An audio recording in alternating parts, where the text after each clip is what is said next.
Boa noite, então, né? Bom, eu completei ano passado 22 anos na igreja, na nossa igreja, né? Como membro, me converti aqui, né? E eu passei 12 anos sem ter nenhuma consciência das coisas que eu resumi aqui e vou mostrar para vocês. Então, eu tenho 10 anos que tenho contato com essas informações, com esses conhecimentos. E eu vejo quanto isso me fez falta na minha primeira parte da minha jovem vida cristã, né?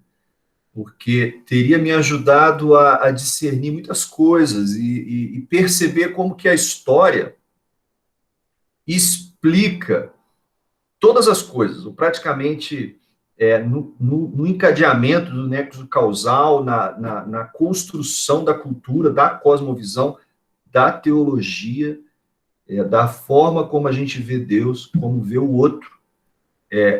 A história tem os elementos que permitem a gente entender e compreender quando que uma determinada maneira de pensar passa a existir, passa a formar o pensamento de todos aqueles que estão ali naquele momento, né? Então, eu acho essencial o conhecimento sobre a história do movimento de restauração para todos os membros da Igreja de Cristo Internacional do Brasil, do mundo, né? Porque é muito pouco falado sobre isso.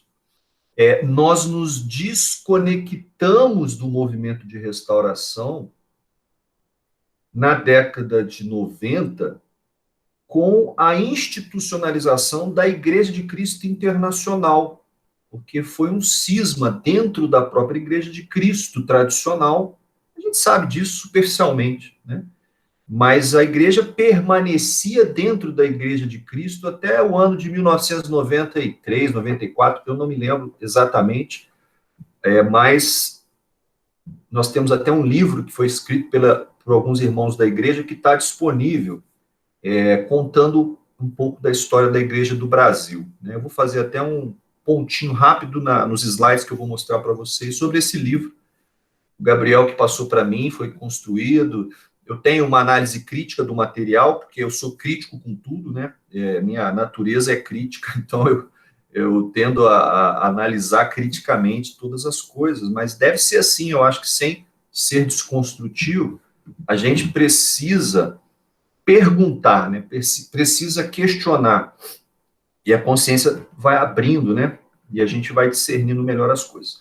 Então, eu resumi aqui, gente, alguns slides, eu vou compartilhar a tela aqui com vocês, e eu vou ter que ser muito rápido, porque o Rômulo me deu 35 minutos, eu acho que é o ideal mesmo, e a gente pode depois conversar. Se depois a gente quiser fazer uma outra rodada, ou a gente conversar particular, porque isso aqui é assunto para meses de estudo. Há muitos artigos, muitas coisas interessantes, que quem quiser aprofundar, literatura praticamente toda em inglês, mas tem alguma coisinha, eu tenho alguns artigos em português que eu posso também compartilhar, tá? Eu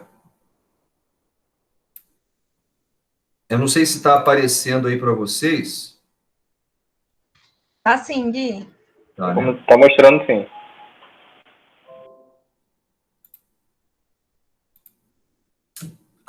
Peraí. Aí você põe para exibir o slide.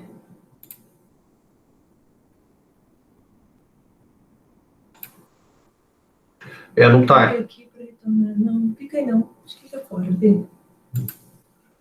Ele não está deixando eu... Clica na setinha, Gui. Mas eu estou clicando aí, ele volta... agora foi, obrigado. Desculpa, gente. Bom, vamos lá. A gente tem aqui alguns rostinhos que eu queria que vocês conhecessem, né?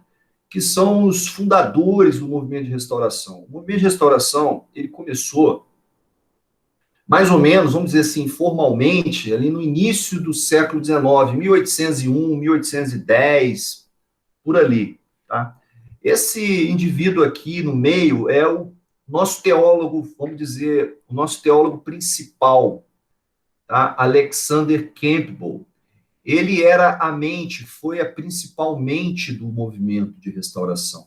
Foi um grande teólogo, polemista, apologeta, debatedor. Talvez na sua época ninguém o superou. Tá? Ele debatia com bispos católicos, ele debatia com pessoas de outras religiões, e ele foi uma mente realmente destacada. Tá? Mas ele não começou o movimento de restauração. O movimento de restauração é atribuído a ele, mas quem realmente começou, é colocado como o pioneiro das igrejas de Cristo, é o Stone, é o Barton Stone, tá? Porque ele era mais velho do que o Alexander Campbell, e quando o Alexander Campbell, que era presbiteriano, chegou da Irlanda nos Estados Unidos, o Barton já estava lá há muitos anos, e o Barton teve o privilégio, isso é muito importante da gente conectar, o Barton, ele teve o privilégio de ver, pregar, contemplar o segundo grande avivamento nos Estados Unidos, que se deu ali na fronteira do Oeste. Né? Não é o Oeste lá, Califórnia, aqueles estados lá do Pacífico, não. Era o meio Oeste americano que ainda estava em expansão. Né? O estado era Kentucky, tá? O estado do Kentucky. Ali houve um grande avivamento em 1800, 1801, 1802. Foram alguns anos muito curtinhos que aconteceu o fenômeno do grande avivamento. Eu tenho os artigos que descrevem o que as pessoas viram lá. Eu recomendo vocês lerem, porque é impressionante. A gente não tem ideia do que é um avivamento, né? A gente não presenciou. Naquela época não tinha microfone, naquela época não tinha templos, igrejas, as coisas eram ao ar livre, absolutamente sem nenhum tipo de equipamento que pudesse mover as massas, né? E o Barton Stone, ele contemplou o grande avivamento, e ele começou ali a, a reunir uma multidão de pessoas com uma visão mais de restauração e união. Isso que era muito importante dizer. O movimento de restauração, ele teve muitos propósitos, mas um das suas grandes contribuições foi um chamamento à unidade, porque até ali, 1810, mais ou menos, existiam mais de 100 denominações, né? Hoje existem milhares, mas lá eram 100, mas eram 100 muito estruturadas. Eram os batistas, eram os metodistas, eram os puritanos, eram os presbiterianos, eram os episcopais, eram os congregacionais, né? E todas essas igrejas eram ilhas fechadas, elas não se comunicavam, muito menos do que hoje se comunicam, né? Muito menos. Hoje, os cristãos ditos evangélicos, os cristãos ditos protestantes, se respeitam muito mais, vão uns nas igrejas dos outros, são aceitos de uma forma como isso não era anteriormente visto. Né? Então, o movimento de restauração foi um chamamento a essa unidade, né? Porque com o grande avivamento, e aí é importante vocês depois darem uma lida no que aconteceu lá numa cidade chamada Ken Ridge. Né? Em 1801, Barton Stone estava presente. A maior cidade do Kentucky tinha 2.000 pessoas. E esses avivamentos aconteciam nos locais abertos, em campos abertos, com mais de 30.000 pessoas, num lugar sem comida, sem hotel. As pessoas ficavam lá 5, 6 dias, virando noite, dormindo ao ar livre, amontoadas em qualquer lugar, a ponto do governador precisar mandar sair. Por quê? Porque do país inteiro vinham as multidões para experimentar daqueles fenômenos, daquelas experiências ligadas ao avivamento, ao Espírito Santo, né? E as conversões eram eram espetaculares, vamos dizer assim. Então, o Barton Stone tem esse DNA. É importante a gente entender de onde o movimento surgiu. O movimento de restauração, os primeiros 10 mil membros são do Stone. São membros do Stone, de igrejas batistas, principalmente batistas, né? Eles já eram batistas. O Stone também foi presbiteriano, então ele acreditava, ele era calvinista, né? Ele era um reformado típico, tá? Mas ele se converte à reforma batista, vamos dizer, ele se reforma mais ainda e passa a crer no batismo por imersão. Ele é rebatizado e todos os membros dele também são batistas. O Alexander Campbell, junto com o pai dele, que é esse senhor aqui, Thomas Campbell, que veio também antes do próprio Alexander Campbell, né? Primeiro veio o pai da Irlanda, depois o Alexander Campbell veio, os dois se uniram, e um pouco mais na frente se uniram com o Stone. Então, todos esses três tinham igrejas próprias, mentalidades diferentes, próprias, mas eles se uniram no ideal da unidade, no ideal do movimento de restauração. O propósito era chamamento de todos os cristãos do mundo para restaurar a igreja primitiva. Veja como isso tem relação conosco hoje, né? Quando eu fui batizado, quando eu conheci a Deus na Igreja de Cristo, eu ouvia muito isso, né? Que nós precisamos restaurar a igreja do primeiro século, nós precisamos ser como a igreja do primeiro século. De onde vêm essas coisas? Essas coisas não vêm do acaso. Não são todas as igrejas que falam esse tipo de coisa. Não são. Nem todas as igrejas são restauracionistas, nem todas as igrejas se preocupam em como era a igreja primitiva. Mas nós temos um pouco desse DNA. Esse DNA vem desses homens que tiveram esse ideal lá atrás. Tá? Então, eles foram se aproximando. O Barton Stone, que era batista, né, divisão batista. O Alexander Campbell, que não era batista, ele era presbiteriano, mas se converteu ao imersionismo, quer dizer, ao batismo por imersão, ele se identifica a partir de agora com quem é mais batista. Então, ele se aproximou do Stone, fizeram uma grande parceria e criaram uma unidade entre as comunidades deles. Foi uma junção de igrejas diferentes que começaram a andar juntas, mas elas eram congregacionais, elas eram igrejas independentes. Na eclesiologia da igreja, elas eram igrejas que não eram no modelo presbiteriano e também não eram no modelo episcopal, né?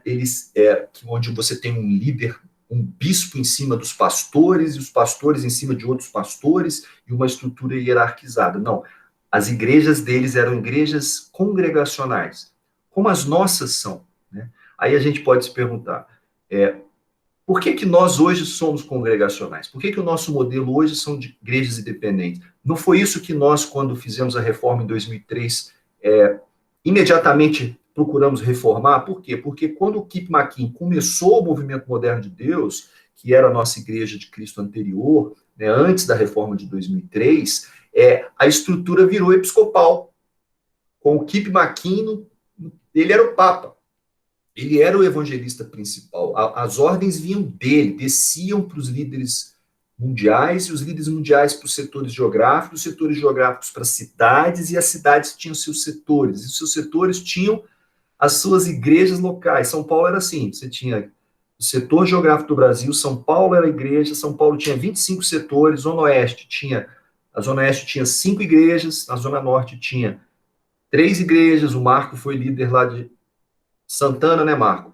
Eu assumi depois que o Marco voltou para o Rio, assumi o setor de Santana, mas cada igrejinha respondia a era tudo hierarquizado, né? Nós não viemos desse DNA, esse modelo não funcionou para nós, ele ruiu por muitos fatores, mas a nossa origem sempre foi congregacional, tá? Então, explicados os nossos 3 figurões principais aqui de cima, não poderíamos deixar de falar do Scott, porque o Walter Scott foi o principal evangelista. Ele se une ao Alexander Campbell do mesmo jeito que o Stone se une a ele.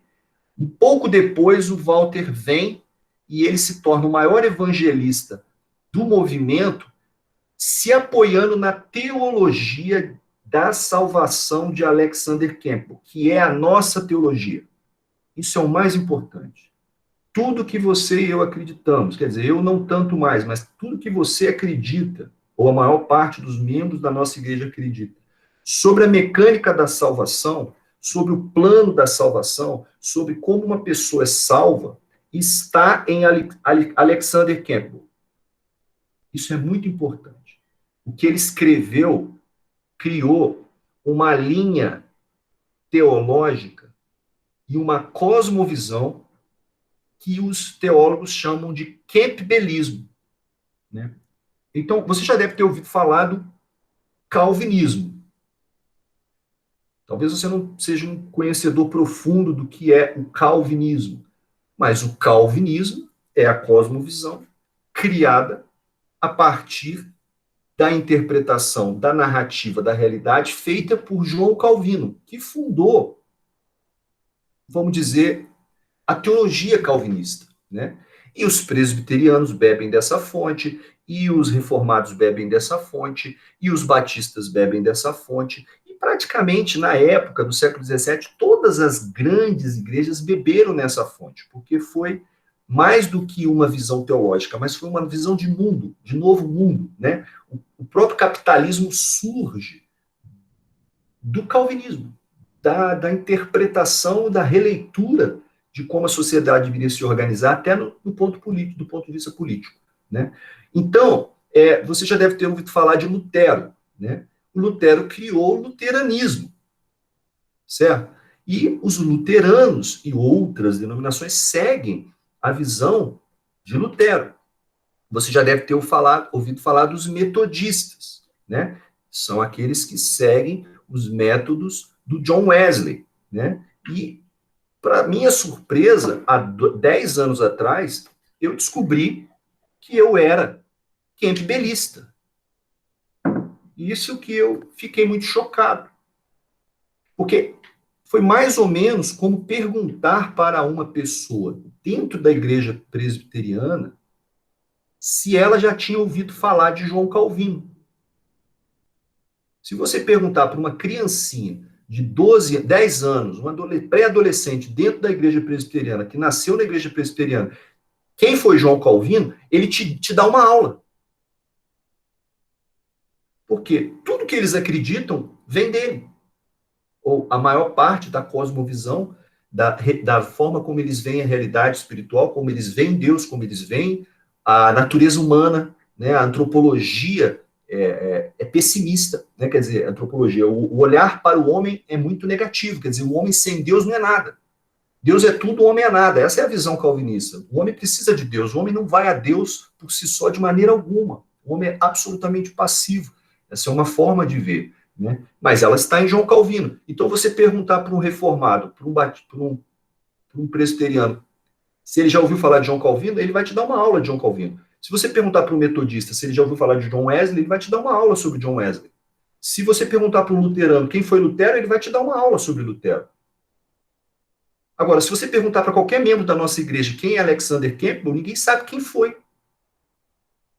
Essa é uma realidade.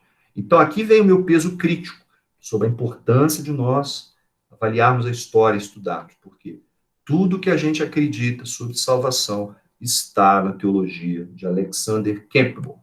E nós precisamos saber de onde cremos o que cremos. Se é que nós precisamos desse exercício. Alguns não precisam, simplesmente seguem adiante, né? Mas aqui a gente está para questionar. A Clara é importante. O Walter Scott, ele se apoiou na teologia de Campbell para fazer o movimento decolar. O movimento de restauração cresceu muito. Hoje, o movimento de restauração tem 16 milhões de membros em todas as suas diferentes igrejas, não só a Igreja de Cristo, mas as igrejas cristãs, os discípulos de Cristo, as igrejas de Cristo independente. Agora tem as igrejas de Cristo pentecostais. Olha que incrível. Existem pentecostais da Igreja de Cristo, né? E são várias igrejas ali no Centro-Oeste, tá?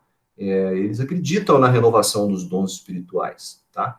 Eles são da linha de igrejas do movimento de restauração. E existem as igrejas de Cristo internacionais. Só que no nosso caso, por incrível que pareça, parece que a gente não faz parte de nada disso.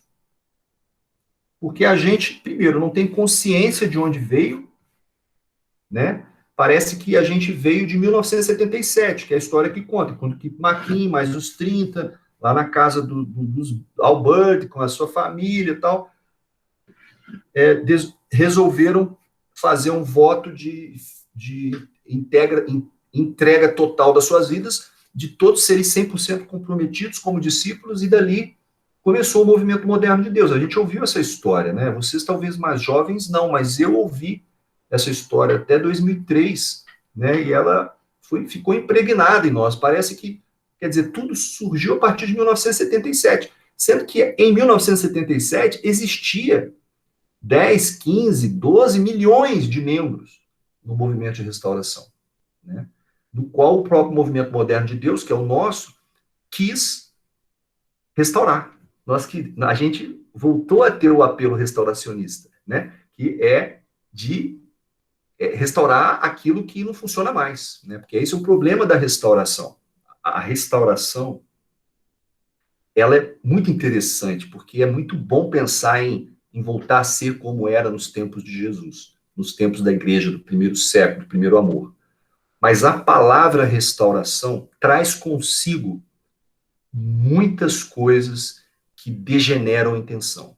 Porque ao falar em restauração, normalmente os restauracionistas, eles negam todo o entorno deles. Tudo que aconteceu até o momento deles não é correto. Quer dizer, a igreja é caída, a igreja é infiel, a igreja é... São os termos usados por vários restauracionistas, tá? A igreja é quebrada. Como é que a igreja de Cristo, a igreja cristã internacional, que é agora a nova igreja do movimento moderno de Deus do Kiko Maquin, chama a nossa igreja? Igreja quebrada. Por quê? Porque eles são restauracionistas. Então, eles estão novamente iniciando a restauração da igreja de Jesus. Então, todo o restante não está mais, não vale, não serve, né? Então, a restauração precisa ser sempre olhada com muito cuidado, porque todos os restauracionistas, se tornaram sectários, isolacionistas, exclusivistas, fechados, isolados, isolacionistas, tá? E é o nosso caso. O próprio movimento de restauração degenerou e acabou se afastando de todo o protestantismo histórico, e nós asseveramos isso na nossa fundação, né, do movimento moderno de Deus. Nós radicalizamos esse isolacionismo, né, e a gente bebe disso até hoje, a gente recebe até hoje as consequências desse isolamento. Então, eu estou falando coisas porque, gente, é meio chocante, mas eu me perguntei por muitos anos, por que nós não conseguimos ter comunhão com a igreja protestante? Por que nós não conseguimos encontrar identidade, semelhanças? Por que nós não conseguimos cultuar em outras liturgias com outros irmãos? Por que nunca vai um pregador de outra igreja na nossa igreja e nunca irá? Desculpe o meu pessimismo, nunca irá. Por que nós não vamos às outras igrejas e pregamos em outras igrejas? Temos tantas coisas boas para ensinar. Por que nós não nos identificamos com a teologia da justificação pela fé em Calvino, que é a base, a pedra principal é Cristo, mas ela é um dos alicerces de toda a igreja protestante mundial. É onde a pedra de toque, a pedra que comunica e permite que as comunidades cristãs do mundo se relacionem, dialoguem, pelo menos, visitem uns aos outros. É a justificação pela fé, né? E nós passamos longe desses conhecimentos, porque não estão na nossa origem, não estão no movimento de restauração, não como estavam na reforma protestante. Então, o nosso movimento de restauração, ele, como um iceberg, ele descola do continente da reforma protestante, do protestantismo histórico. Nós vamos nos descolar, nós vamos seguir mar adentro. E nós vamos, em 1977, nascer de um iceberg já descolado. Isso é muito importante ter essa consciência, porque isso explica muito da nossa dificuldade de comungar com os batistas, de comungar com os presbiterianos, de comungar com os metodistas, de comungar com os pentecostais, de comungar com o evangelicalismo, com qualquer manifestação de fé no evangelho de Cristo. Nós temos dificuldade. Eu não estou dizendo que nós julguemos da mesma maneira, mas nós não conseguimos ter comunhão. Não conseguimos. Esse foi sempre um questionamento meu. Então, por isso que eu dei o tema aqui da nossa aulinha, né? Origens, contradições, existem contradições, cosmovisão, que é como a gente vê, como a gente interpreta a narrativa da nossa realidade ao nosso redor, da forma como vemos Deus, vemos o mundo, vemos o sentido teológico do próprio efeito do evangelho, né? E os legados originais que o movimento de restauração ainda deixou, porque tem muita coisa boa no movimento de restauração, mas muita coisa boa mesmo, muita coisa boa mesmo.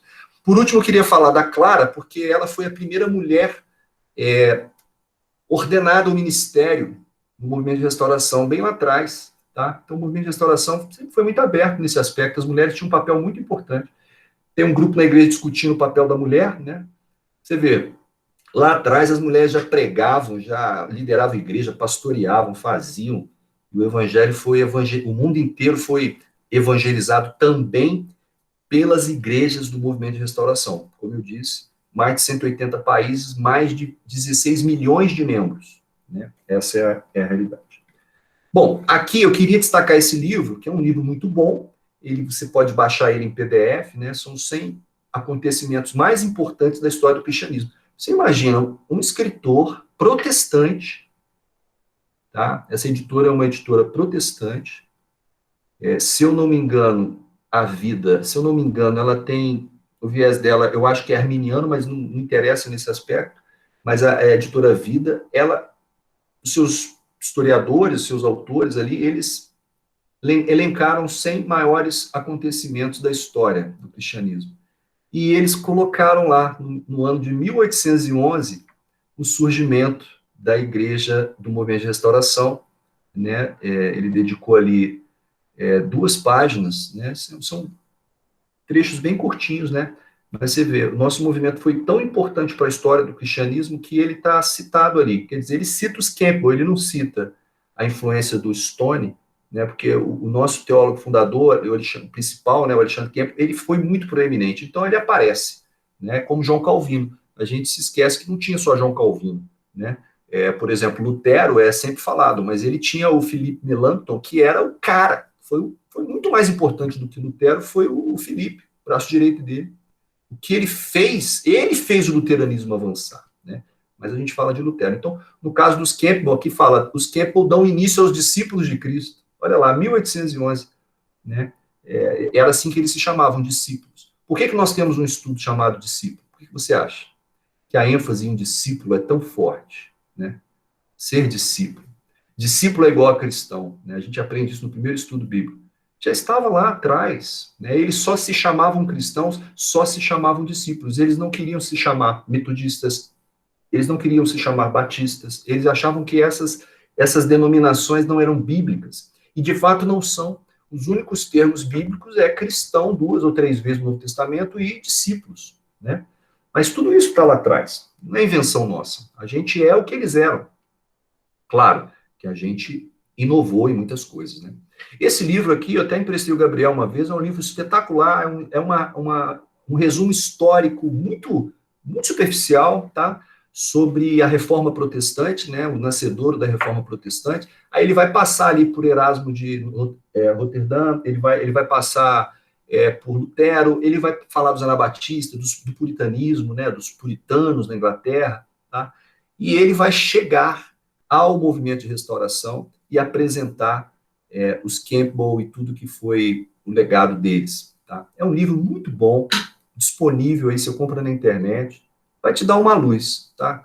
Eu tenho algumas análises críticas, que esse livro foi escrito, obviamente, por membros do próprio movimento de restauração, então a gente tem que tomar cuidado sempre com a leitura, para ver quem é que está escrevendo, porque a pessoa está passando a visão que ela tem, ou negativa ou positiva do assunto, né? Então, sempre que alguém conta a história, a gente tem que ver quem é a pessoa, qual que é a origem dela, qual que é a formação, qual que é a cosmovisão, por que que ela está relatando os fatos daquela maneira, né?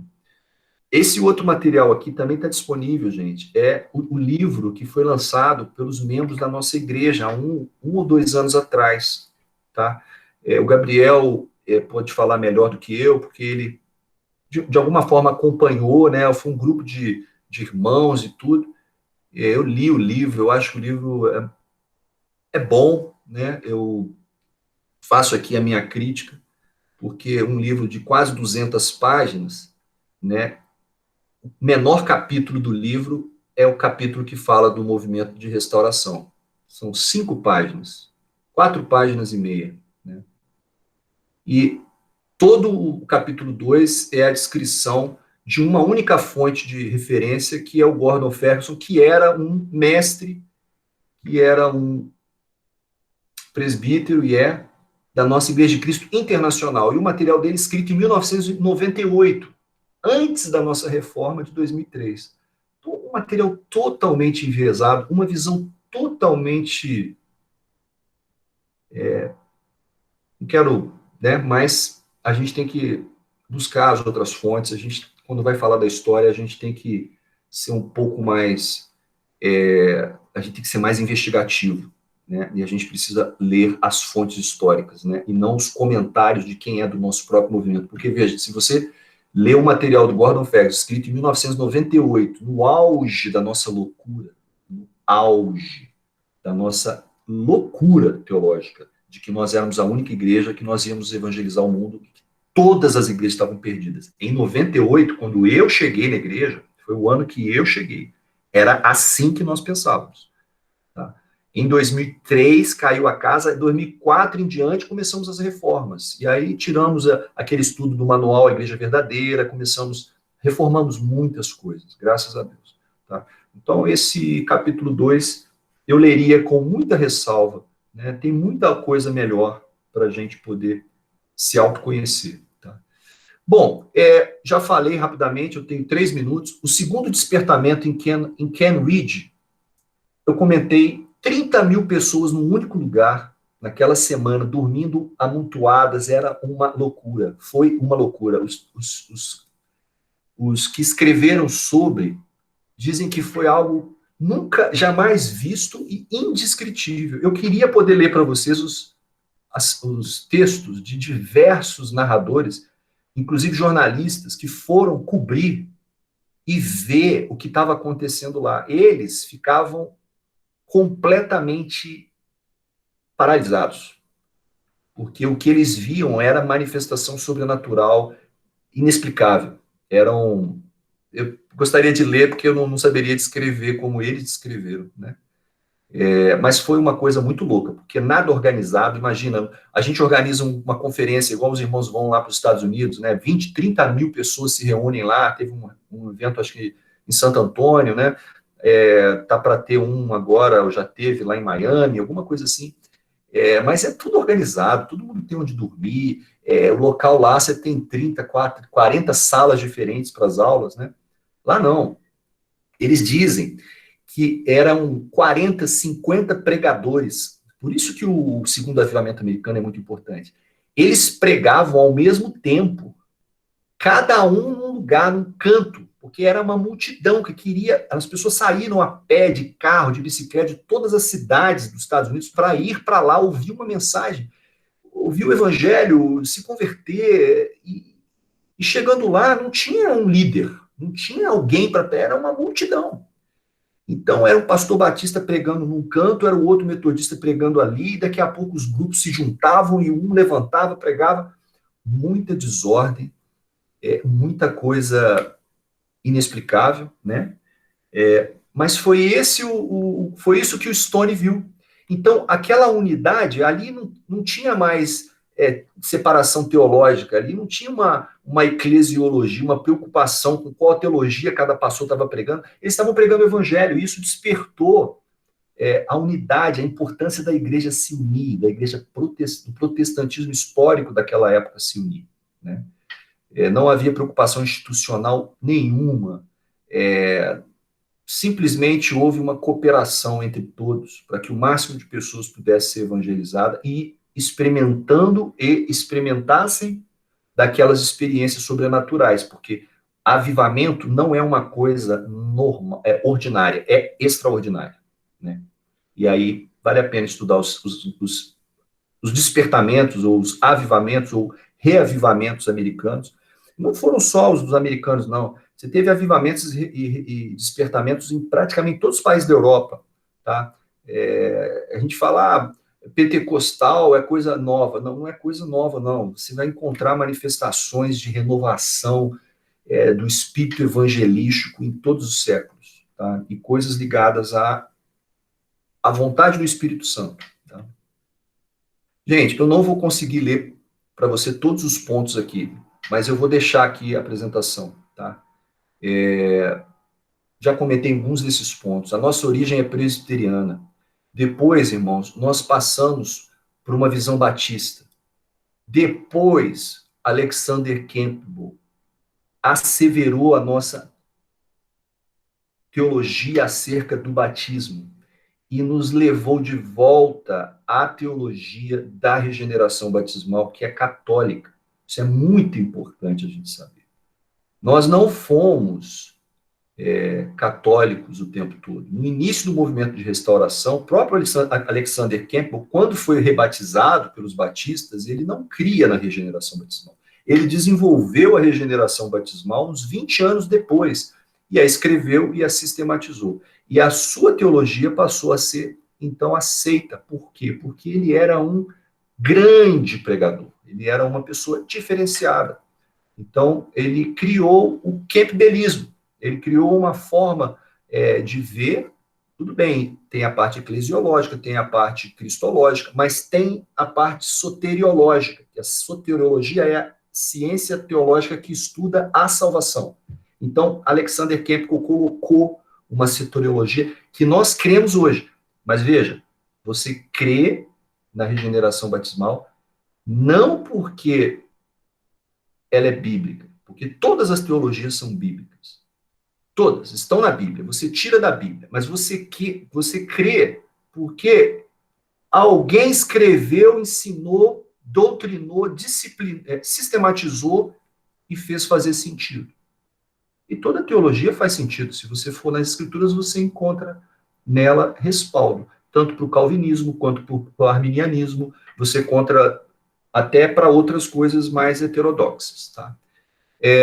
Então, aqui estão os elementos todos que nossas igrejas hoje têm, né? Nossas igrejas são independentes, a pluralidade da liderança que hoje temos, com os nossos diáconos, nossos presbíteros, a igreja é governada localmente, tudo isso estava lá, era um grande chamamento para acabar com o clero e os leigos, né? Quer dizer, o pastor não tem nenhuma diferença, o sacerdócio universal do crente, né, do cristão, eles são idênticos, ele só faz um serviço ali que é pregar ou exercer alguma autoridade. Não há valorização de títulos. Pastor, reverendo, mestre, evangelista, tudo isso era desprezado, era algo assim que não se deveria valorizar, né? Houve uma proposta de união muito grande, né? Mas já no século XIX entram as nossas contradições, porque o próprio movimento de restauração, que nasce para ser um movimento de união, começa a se dividir, porque começa a colocar teologias e impô-las, começa a colocar coisas como sendo centrais, essenciais, que na verdade irão separar. Então, nosso movimento que surgiu praticamente com os primeiros 10 mil membros batistas, vai romper com a Igreja Batista definitivamente, que era o nosso continente principal. Já tínhamos rompido com a Igreja Presbiteriana, e não tinha muito como se aproximar por causa da cosmovisão calvinista. Não tinha muito como se aproximar, mas dos batistas éramos próximos por causa do batismo por imersão, por causa de outras reformas que eles fizeram.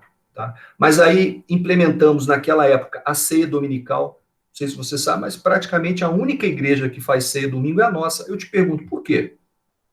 Ah, porque está na Bíblia. Tem muita coisa na Bíblia que a gente não faz. Né? A gente não unge as pessoas com óleo. né? A gente não impõe a mão sobre as pessoas, tudo isso é bíblico, a gente não faz. Aí, mas a ceia, a gente vai ter interpretação, porque Paulo disse lá que no dia do Senhor, que era domingo, lá fazia uma ceia, tem um versículo sobre isso, a gente faz a ceia no domingo. Mas isso foi todo domingo, todo domingo, todo domingo, todo domingo.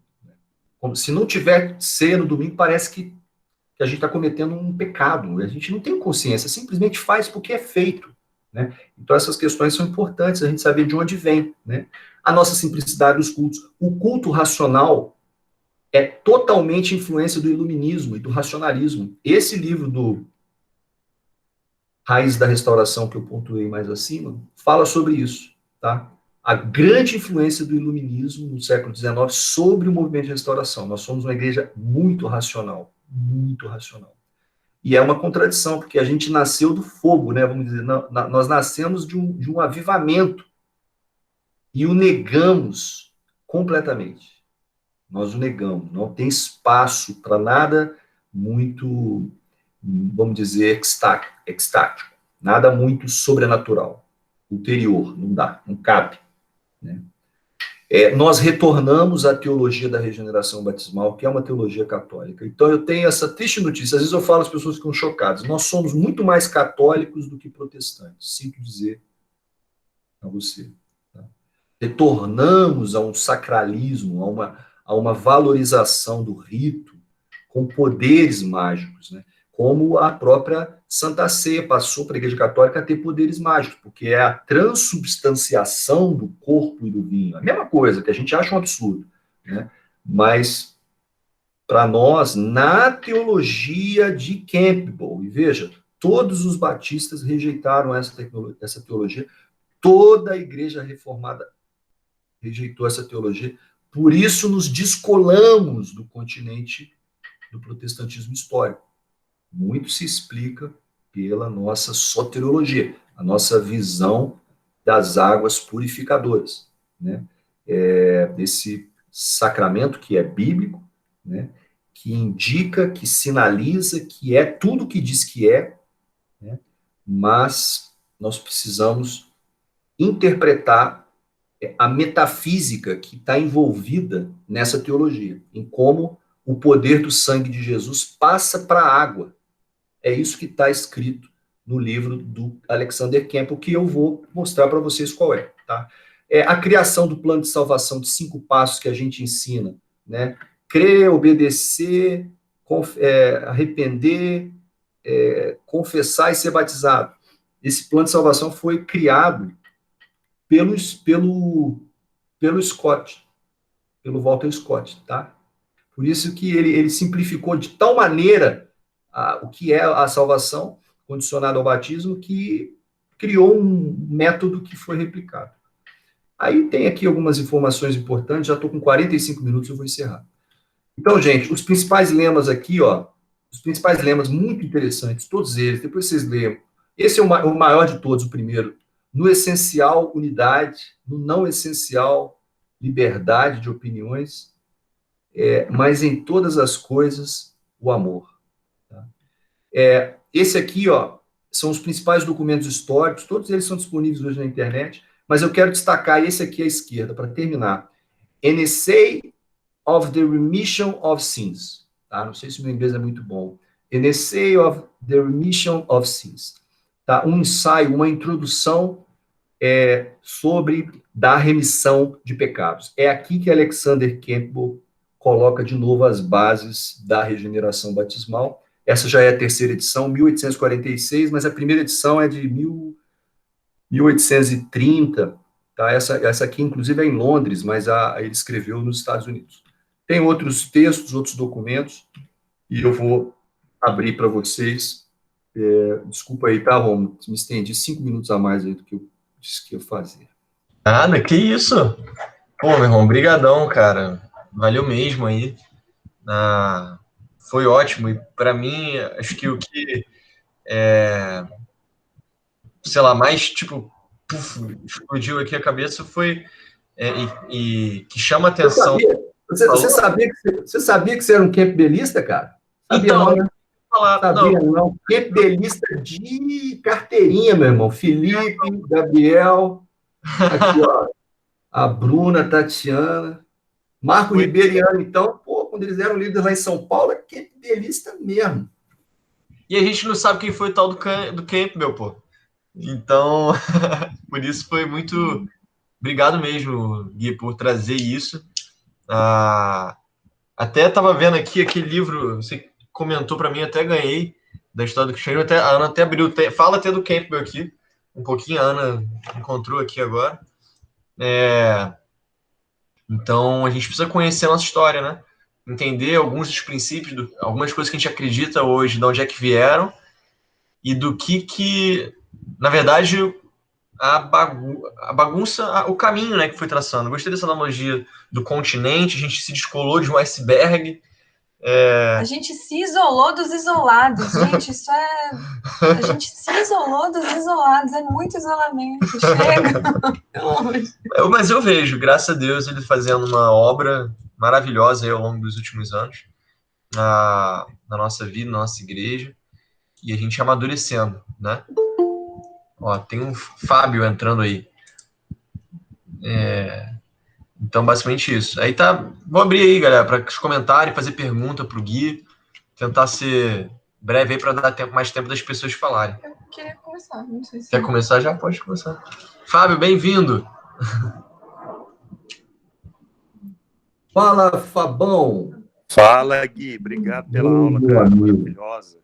Obrigado, Romulo. É porque eu estava vendo junto com a Bruna e ela vai precisar do celular. E eu abri no meu aqui agora. Beleza. Obrigado por ter vindo aí. Valeu, meu amigo. Saudade. Gui, eu queria perguntar, não sei se você consegue falar brevemente, mas sobre... Para você falar rapidinho, se de repente fazer uma lista das principais contradições. O que aconteceu dentro do movimento de restauração, assim, em termos de contradição? O que começou a surgir lá dentro? Tiveram várias, porque, veja, foi uma união, o ideal, o lema é maravilhoso. No essencial, união. Ok. O que é essencial para você? Plano de salvação, por exemplo. Aí, para você, o plano de salvação são os 5 passos do Scott. Como é que você vai estar unido com os batistas? Se você botou 5 passos e diz que é aquilo. Então, essa é uma contradição. O nosso movimento surgiu de um olhar de unidade. Lá no avivamento, que coisa linda seria se as igrejas se unissem. E aí começaram as associações, não é ecumenismo, mas era uma abertura, uma condição de se chamar irmão, de se aproximar, né? E esse ideal, ele foi utópico, ele se tornou utopia, porque o próprio movimento dentro começou a ter uma série de coisas que foram colocadas como essenciais. Por exemplo, é um absurdo, mas é a coisa mais... É uma ilustração, mas é o que acontece o tempo todo em relação à teologia em todas as igrejas. As igrejas de Cristo estão mais próximas, e os discípulos estão mais próximos do Alexander Campbell. E as igrejas cristãs, que depois se dividiram, aí se dividiu mesmo, igreja de Cristo, igreja cristã e discípulos. 3 linhas completamente não, muito separadas, mas que hoje comungam entre elas comungam. Mas lá no século XIX, sabe qual foi o pior problema para dividir o movimento? Foi os instrumentos musicais dentro da igreja. Dá para acreditar que uma coisa dessas pudesse rachar o movimento no meio no século XIX, final do século XIX? Mas música é essencial, Guilherme, você não concorda? Mas não pode. Em nenhuma igreja de Cristo tradicional toca teclado, toca violão, bate palma, não pode. Por quê? Porque na igreja do primeiro século, não tem nada dizendo que tinha violão. Então não pode tocar nada. É assim. O restauracionismo. Vamos restaurar a igreja do primeiro século. Cala, não é? Como é que é? Não tem um lema que quando a Bíblia não fala, a gente se cala? Exatamente. Isso era para aplicar em outras coisas, mas acabam aplicando, e é isso, essas coisas são contradições. Então, o que eu vejo? Um movimento que nasceu para se tornar uma proposta de unidade mundial, se tornou um iceberg.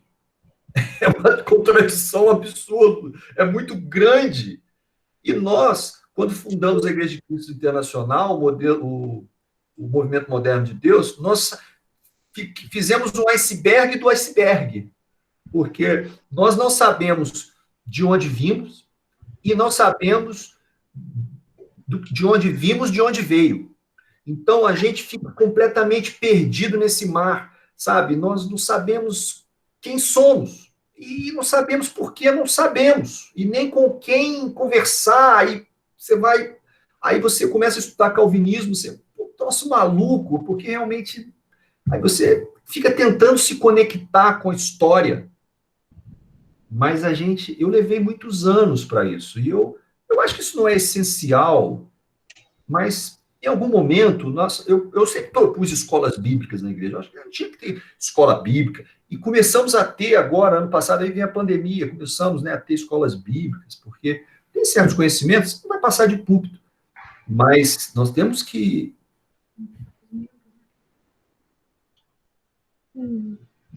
Gabriel... Bahia, manda bala. Obrigada, Gui. Obrigada, Gui. Nossa, maravilhoso poder falar disso, assim, porque, sei lá, eu vim de uma outra igreja, e aí tem tanta confusão na minha cabeça, tanta coisa, que eu não sei responder, e eu anotei umas perguntas aqui, né, enquanto você ia falando, tudo. De fato, eu li esse material grandão, é muito legal, assim, mas eu sentia um pouco de falta mesmo deles basearem um pouco, sei lá, explicar um pouco melhor como é que era esse início, né? E aí, uma coisa que você falou, eu vou tentar ser direta na pergunta. Você falou assim, que a gente veio de uma base restauracionista. Mas se a gente hoje não é mais restauracionista, porque descolou e deu origem a três igrejas, meio confuso, como que a gente se chama? Tipo, como que nós agora, nessa geração, nesse momento, o que a gente estuda? Porque eu acho que isso é super importante, a gente conhecer a nossa história. E o que a gente está fazendo agora como igreja? A igreja do Rio? Sei lá, dá para entender a minha pergunta? Assim, tipo, onde a gente está? Mas que você, no finalzinho da sua fala, você falou assim, e aí a gente não sabe de onde o que faz. É exatamente assim que eu me sinto, sabe? Mas se você pudesse nortear, assim, me nortear, o que você me diria? Eu acho, olha, restauracionismo, ser restauracionista, é um rótulo, é um conceito, é uma ideia, tá? É um objetivo, um alvo, né? Eu acho que nossa igreja não tem mais esse... Nós não estamos preocupados hoje com isso, né? Eu sentia isso fortemente na igreja antiga nossa, até 2003. Aliás, eu recomendo vocês lerem os 3 artigos mais famosos do Kip McKean. Vocês já devem ter lido, eu acredito que vocês leram, né? Vocês leram os artigos do Kip McKean? Alguém leu, não? Nem, você vê, eu não se importa com essas coisas. Que é a Revolução pela Restauração. Olha o título. Revolução pela Restauração. Tem o 1, o 2 e o 3. O 3 ele já escreveu, já, entre aspas, decaído, que foi depois que dispuseram ele, né? Desposaram ele. Desposaram não, outra coisa. Tiraram ele. E ali é um material nada teológico, pragmatismo puro. Nossa igreja sempre foi pragmatista. O que é isso? Se dá certo, está certo. Se dá errado, está errado. Mas isso é pragmatismo, isso não é bíblico. A Bíblia está repleta de coisas que deu errado, mas era certo fazer. E no sentido de deu errado, que aos olhos humanos não deu certo, né? E a vida dos profetas, fazia tudo certo e morria decapitado, morria queimado, fuzilado. Cruz. Então, a Bíblia não é... Então, a gente é muito pragmático, muito... éramos guiados pelo resultado. O pragmatismo é o seguinte: o resultado valida a verdade da hipótese. E se você tem uma ideia, uma verdade filosófica, uma narrativa da realidade, da interpretação, uma cosmovisão, se ela dá resultado, ela está certa. É como a Universal. Por que a Universal cresce e não para? Porque o que o cara fez dá certo. Ele começou pregando num coreto, numa praça pública para 10 pessoas com uma caixinha de som, sem nada. Ele construiu um império. Como é que você vai dizer para esse cara que o que ele fez está errado, que o evangelho que ele prega, a igreja que ele construiu, a eclesiologia dele, tem nada a ver com a igreja de Cristo? Não consegue. E nem para os pastores dele, nem para os membros dele, porque um pragmatismo, uma visão deturpada, filosófica até. Então, eu não saberia te dizer para onde a nossa igreja está indo. Eu te diria que nós não estamos preocupados para onde queremos ir, é o que eu acho.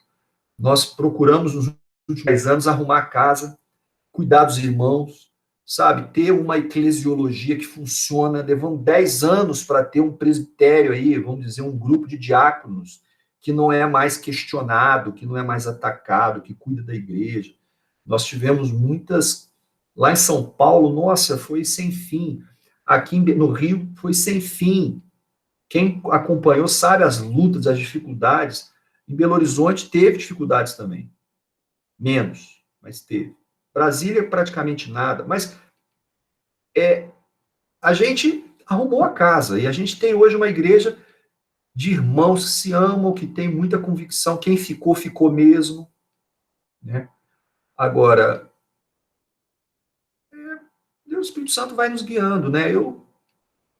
Por que ser crítico é muito duro? Porque você coloca as coisas e fala, e depois, e aí? O que faz? Aí, não sou eu que vou dizer, mas eu acho que é importante a gente ter uma consciência muito clara de onde viemos, de como estamos, para onde a gente vai querer ir.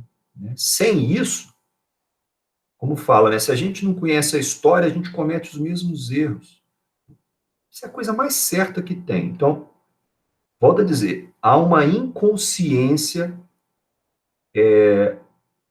acerca de quem somos. Isso dá para melhorar, porque é conhecimento.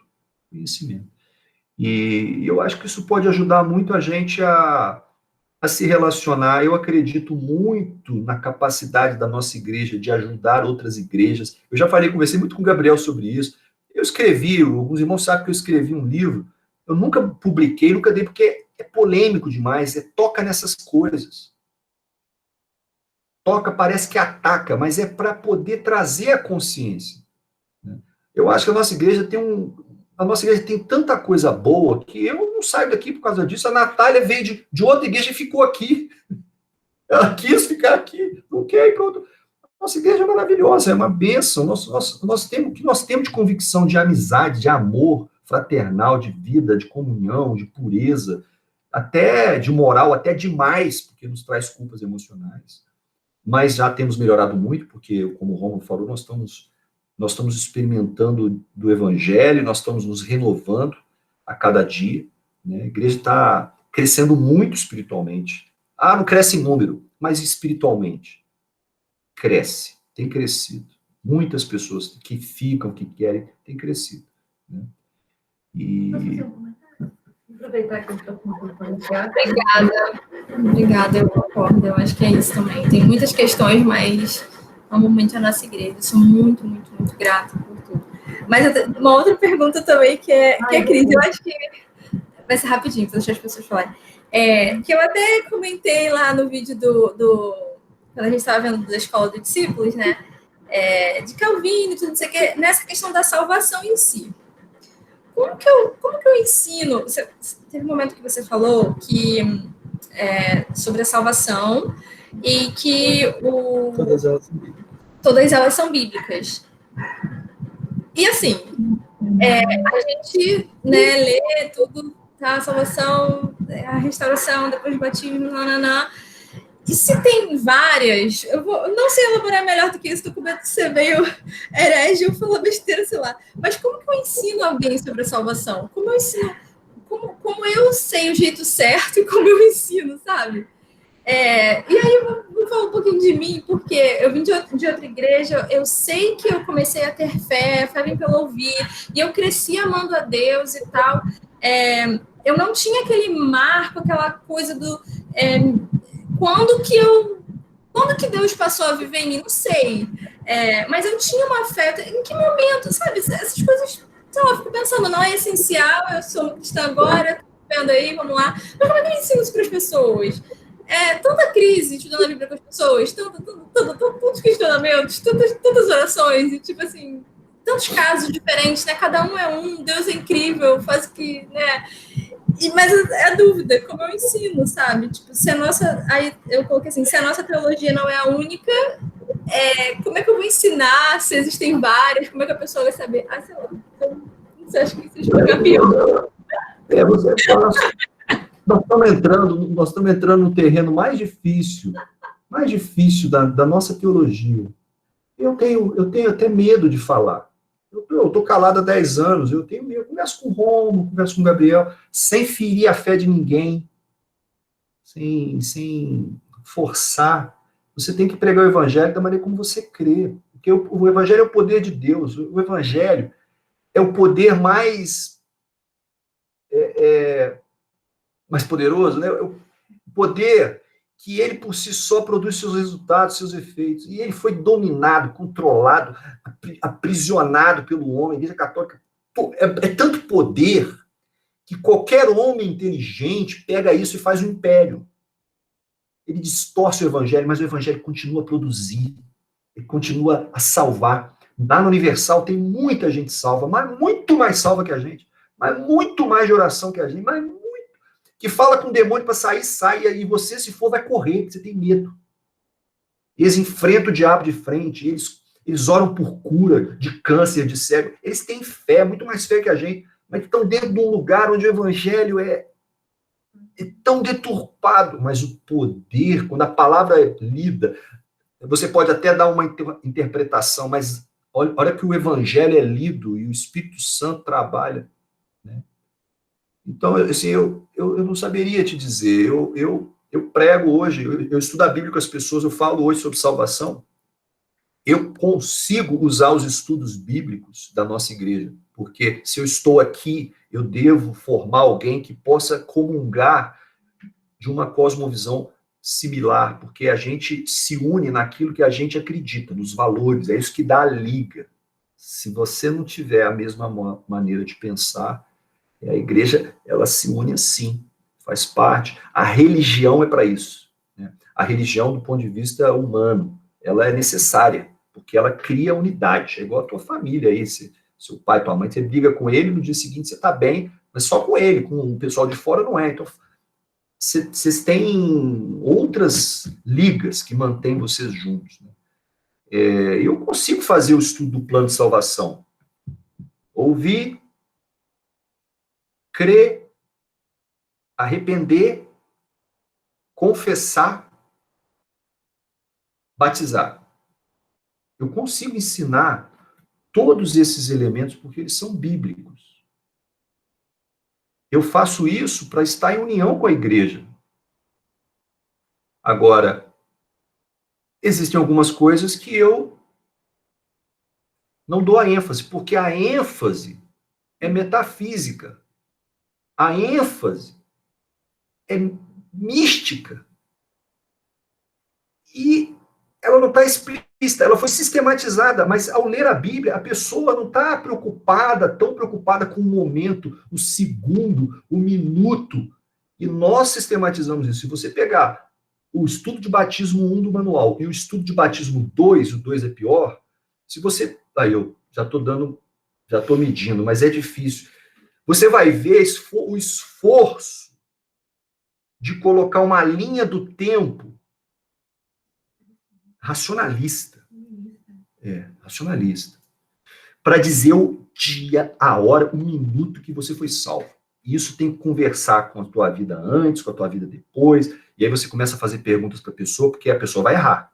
Ela vai dizer, eu fui salva naquele dia que eu aceitei Jesus, ou então eu fui salva numa oração, ou então eu fui e tal. Aí tá bom, mas aí você mudou de vida quando? Aí começa. Aí um cai aqui, outro cai aqui, outro cai aqui, cai aqui. Todo mundo cai um monte de pontinho lá. Aí você fala assim, tá vendo? Você não sabe nada. Você não sabe nada. Você tem que... Você tá perdido, meu. Se você morrer hoje, você vai pro inferno. A pessoa fica louca, ela vai fazer o que você quiser. É assim. Tem irmãos que dão testemunho na igreja, que ele, depois que fizeram estudos na igreja, ele tinha medo de ir para casa, porque se ele morresse, ele estava no inferno. Ele não dormiu, ele fazia... É uma coisa que não vejo isso no Novo Testamento. E não vejo a igreja do primeiro século também ensinando... a do primeiro século não. Mas depois, a igreja primitiva do segundo século, começou a colocar as bases da regeneração batismal, tá? Alexander Campbell não é um louco lunático. Ele não tirou isso do nada. Eles fizeram um retorno às origens. Como é para restaurar? Vamos às origens. Então, o que falavam os primeiros apologetas? O que falaram os primeiros pais da igreja? A patrística. Pega lá todos os pais patrísticos. Aí você vai pensar Tertuliano, vai pensar Orígenes, vai pensar Crisóstomo, vai pensar Clemente, vai pensar lá e vai ver nos livros secundários da igreja, 250 depois de Cristo, 190 depois de Cristo, 300 depois de Cristo, já tem 300 anos. Você vai ver que eles acreditavam na regeneração batismal. Não todos. Inclusive, se você lê o livro, do primeiro historiador que escreveu na época de Constantino, ele contemplou Constantino e o concílio de Nicéia, que é o... Puxa, gente. É Cícero, não, né? Falei para você, Rômulo, é um livro, é o mais importante livro da história dos primeiros padres. Vou lembrar. Pô, a minha memória está ruim. Mas ele descreve ali no livro os cismas que haviam, porque algumas igrejas acreditavam que a pessoa era salva no batismo, as outras acreditavam que era salva mediante a confissão de Jesus. Não era assim. Era a teologia entrando, era a interpretação entrando, era a forma... Tá. Então, eu acho que a gente tem que pregar o evangelho como a gente crê, entendeu, Ariela? Eu não posso dizer para você não crer. Eu acho que se você crê da maneira como você aprendeu, não force, não precisa. Não precisa. Eu debati muito isso com a Natália. Eu falei, Natália, não adianta, a gente não pode forçar nada com as pessoas. O Espírito Santo dá o convencimento e você se abre, e você continua pregando o arrependimento, você continua pregando o batismo, você continua batizando por imersão, você continua batizando para perdão de pecados, porque a Bíblia fala batizar para perdão de pecados, você continua indicando tudo aquilo que o batismo representa, né? Se você vai fazer um manual porque você acredita daquela maneira, faça. Eu não posso dizer para você não fazer. Eu farei de uma outra maneira, talvez o Rômulo faça um pouquinho diferente, né?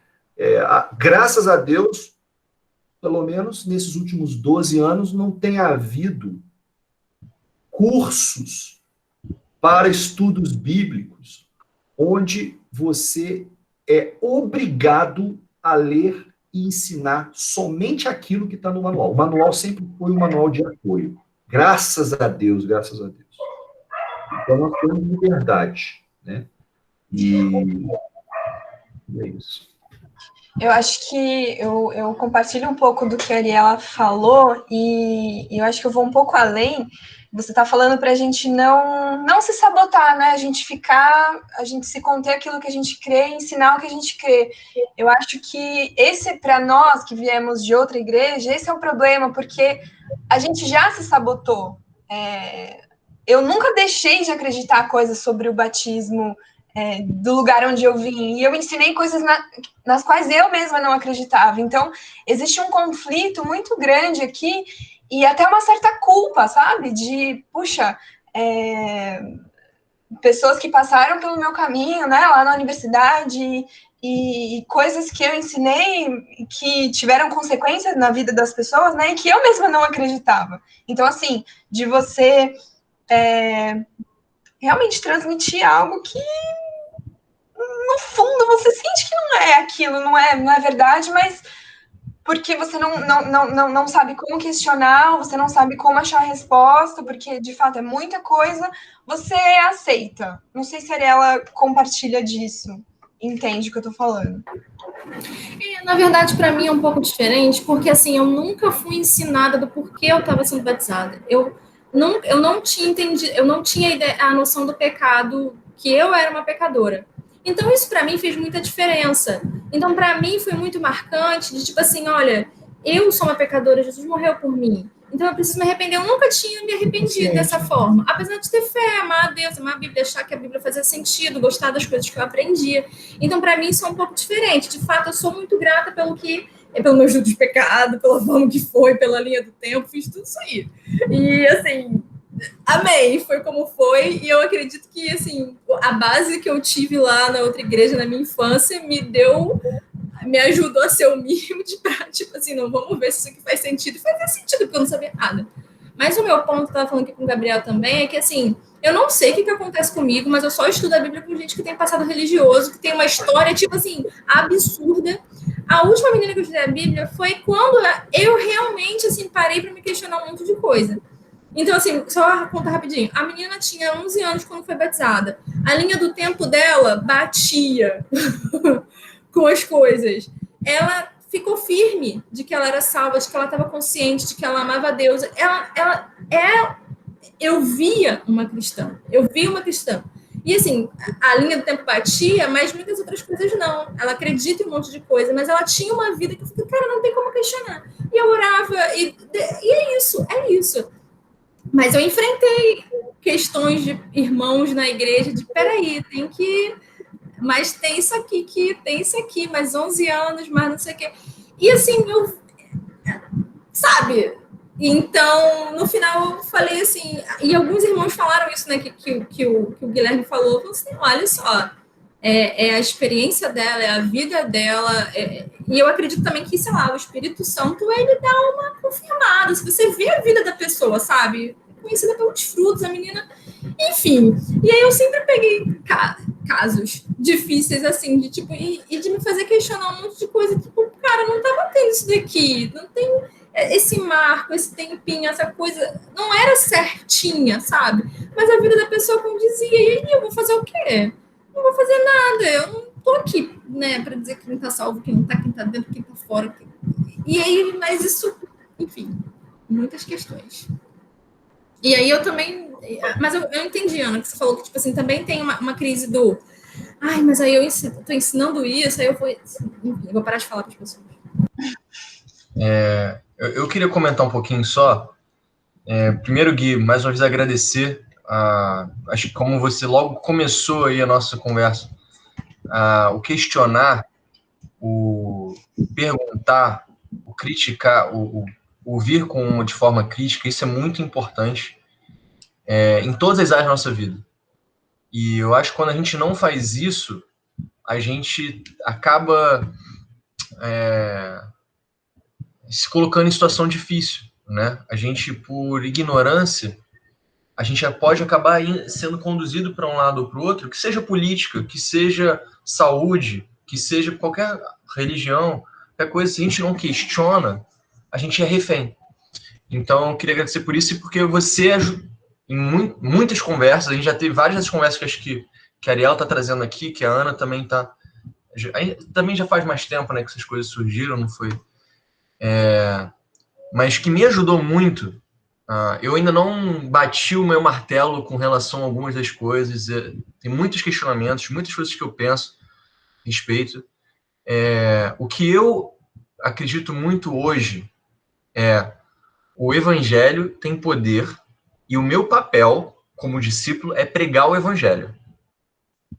É pregar Jesus Cristo, pregar. Você foi o seu pecado, as consequências do seu pecado, do pecado da pessoa, a pessoa entender isso e ela querer e ajudar ela, instigar, incentivar ela a dar uma resposta de fé, de se entregar para Jesus, em forma de arrependimento e em forma de batismo, porque essas duas coisas são bíblicas. E aí, recentemente, né, desde os tempos cá, eu falo o que eu acredito, o que eu entendo que a nossa igreja ensina sobre o batismo. E eu costumo dizer que há uma divisão, que há um entendimento, mas que, independente disso, o batismo é algo bíblico. É algo que você apresenta, testemunha publicamente que você está entregando a sua vida a Jesus, que você está fazendo uma aliança com ele, que você faz parte daquele povo, dos cristãos. Né? Isso é o que eu ensino hoje, mas eu ainda tenho minhas questões, eu preciso aprofundar mais disso, e eu sei que é uma pendência que eu tenho. Mas, bem, basicamente isso é assim que eu tenho lidado com isso, pessoalmente, ao longo dos últimos anos. Mas a minha missão é pregar o evangelho. A decisão da pessoa é entre a pessoa e Deus. E uma coisa que me chamou muita atenção na época da faculdade, eu nem pensava muito nessas coisas, eu queria só fazer esse comentário por fim, foi o Ian. Ele, quando a gente falava sobre negócio, não sei se era batismo, sobre calvinismo, sobre algum ismo aí da vida naquela época, e aí falou, cara, eu quero muito estar errado, porque se eu estiver errado, significa que mais pessoas são salvas. Tipo, significa que muito mais gente é cristão do que o meu entendimento, a minha cosmovisão permite. Óbvio que a gente tem que ter uma posição, mas isso me fez interessante, tipo, puxa, eu devo querer que a pessoa seja uma cristã, né? Mas por muitos anos, muito tempo, eu me deparei internamente como não querendo, e se desviou da linha, se a linha tá confusa, yes! Sei lá, foi assim que eu me vi em alguns momentos. E isso me arrependo. Graças a Deus vem trabalhando ao longo dos últimos anos a respeito disso na minha vida. Só queria fazer esse comentário. Gente, eu tô preocupado com o horário aqui de todos nós. Acho que quem precisar sair... acho que a gente pode fazer assim. Quem quiser sair, gente, não se preocupa. Tá liberado, a gente vai continuar gravando aqui, tá? Quem quiser continuar um pouquinho mais também, não tem problema. Eu só sugiro uma coisa, pessoal. Que qualquer coisa que for comentado e tudo, eu sugeria que o Guilherme continuasse, para que as pessoas que vão sair agora não perdessem. É claro que está sendo gravado, mas eu acho que o Guilherme não conseguiu passar tudo. Eu achava interessante, Guilherme, você vendo o material que você tem aí e tudo, se você pudesse dar continuidade para nós, né? Mas fica aberto para vocês aí, né? Gui, joga lá no grupo depois o material, aí a gente bola. Tá no mudo. A gente bola depois algum outro encontro, qualquer coisa. Tá, vou botar lá. Vou botar no zap lá. Então, como é que tá aí a ordem de perguntas que eu também...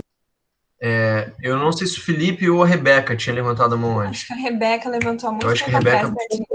Eu quero estar na ordem, tem o fato. Não. Acho que é Rebeca e depois Felipe. Falou. Tá bom, gente. Vocês estão me ouvindo aqui? Eu não tô vendo ninguém. A internet tá chorando aqui. Tá bom. Primeiro, Gui, muito obrigada, tá? Pela aula, pela preparação que você fez, os slides. Eu achei tudo muito interessante, tá? Muito obrigada. É uma pergunta, mais ou menos, mas eu queria que você falasse só um pouquinho mais sobre... É que eu fiquei bem assim quando você falou sobre a gente parecer mais com os católicos do que com os protestantes. Enfim, queria ver um pouco sobre isso.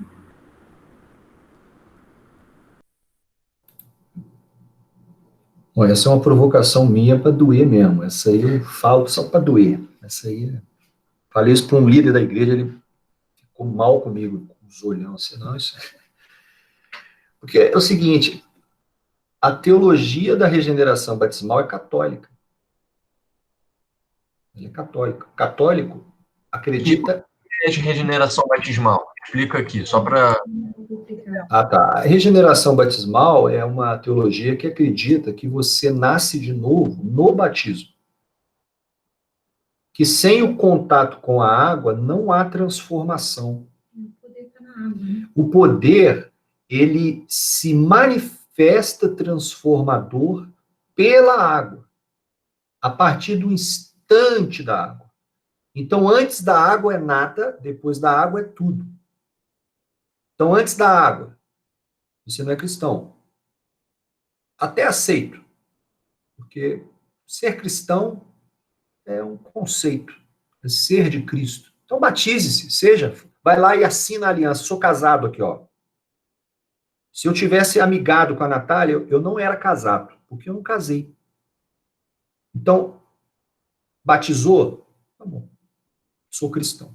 Senão, antes eu ainda não sou cristão. Mas vai ter que botar o corpo inteiro para dentro. Ah, não, tudo bem. Aí, então, antes, não sou cristão. Antes, não tenho perdão. Antes, não tenho a pessoa do Espírito Santo em mim. Antes, não tenho salvação. Antes, não sou uma nova criatura.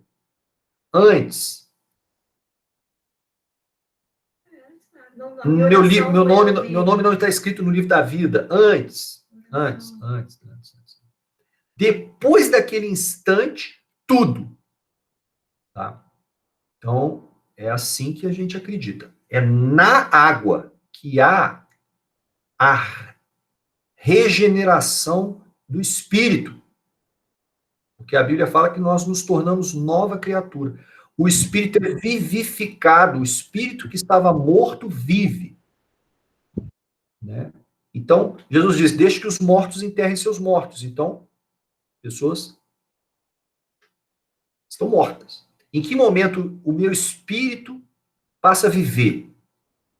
Né? Então, é isso aí. Isso é regeneração batismal. Tá? A Igreja Católica, assim, ela acredita assim. Tá? Inclusive, eu tenho até um estudo que eu tirei não sei se foi do Vaticano, ou foi aqui da Associação dos Bispos Brasileiros.